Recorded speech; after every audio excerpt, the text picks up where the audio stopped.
Ega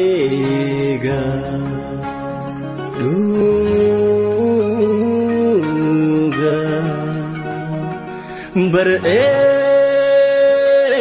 soba miduga berega soba miduga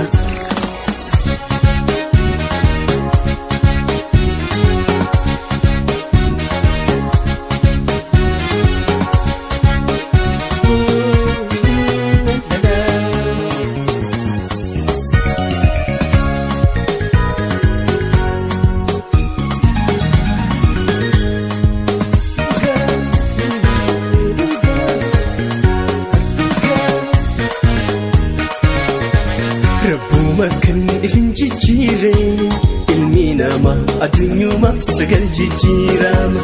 Rabbuma kan ifin jijjiire ilmi namaa addunyumaaf sagal jijjiirama.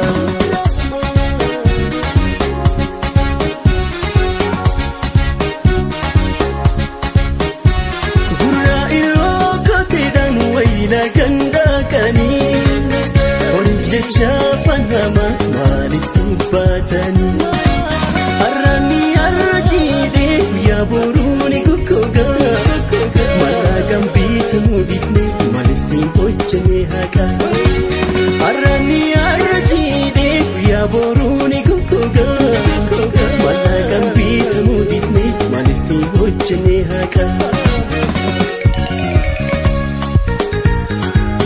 garagaggal namni amma kan jijjiiramni rabbuma bakka arraatti boruun gartu hin jarjarii nama tuskachuu garagaggal namni amma kan jijjiiramni rabbuma bakka arraatti boruun gartu hin jarjarii nama tuskachuu.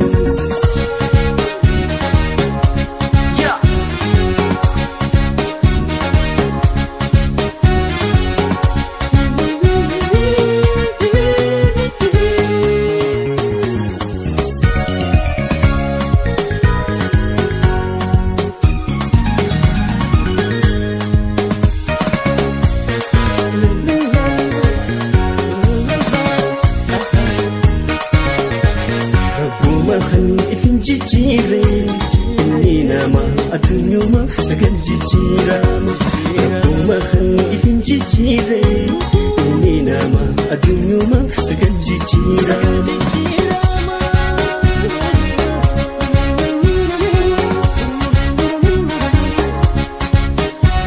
Gurraa iroo kooteedhaan wayila gandaaqanii ol jecha fanama maaliif batani hiriyaa waa'ee jiru kan umriidhaan wajji waaru fakkaata hoggaa dhibaaru deebi'ee duubaan sibiru hiriyaa waa'ee jiru kan umriidhaan wajji waaru fakkaata hoggaa dhibaaru deebi'ee duubaan sibiru